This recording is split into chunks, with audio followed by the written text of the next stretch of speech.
Depuis un an maintenant, la crise sanitaire a bouleversé nos vies, nos métiers. Toute cette semaine, nous partons à la rencontre de ces travailleurs qui ont dû s'adapter.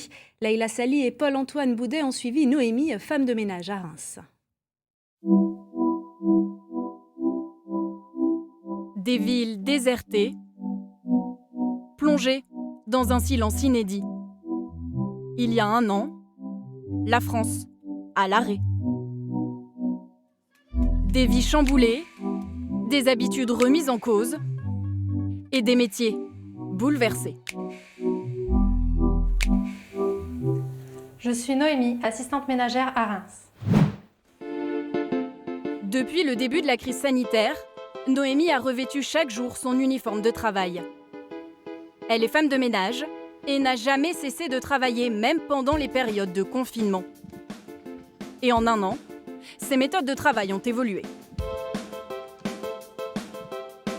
On avait déjà un protocole bien complet, mais depuis l'épidémie, on insiste encore plus sur les points de contact. Point de contact, un terme apparu dans son vocabulaire avec la crise sanitaire.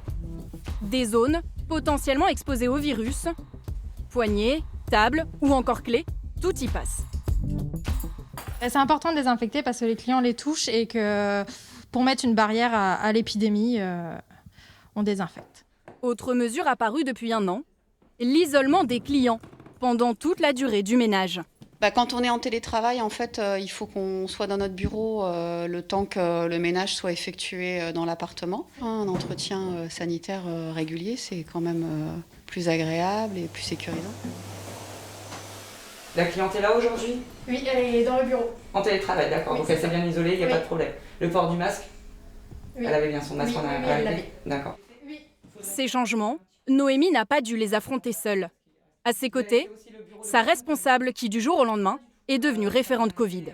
Beaucoup d'appréhension, c'est pour ça qu'on avait aussi mis un point d'honneur à faire les entretiens annuels dès septembre pour savoir quelles salariées étaient justement très inquiètes par rapport au Covid. En fait, elles avaient peur simplement d'être contaminées ou de contaminer des personnes proches d'elles qui étaient soit vulnérables ou qui avaient plus de chances de faire de formes graves du Covid.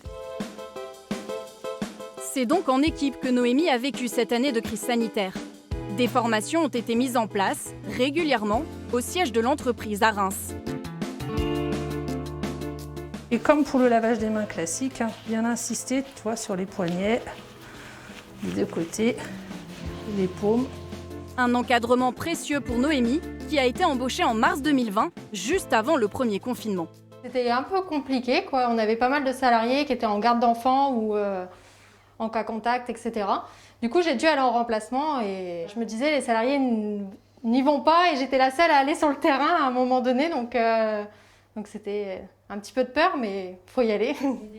Être sur le terrain, en première ligne, avec la responsabilité de désinfecter des lieux exposés au virus, une mission essentielle, mise en lumière par la crise sanitaire. Les clients déjà sont chez eux de plus en plus, voient le travail de nos assistantes ménagères, ne se rendaient pas compte forcément du travail qu'il y avait à faire. Et c'est vrai que ça revalorise le métier. Des travailleurs invisibles que l'épidémie de Covid a fait surgir au grand jour.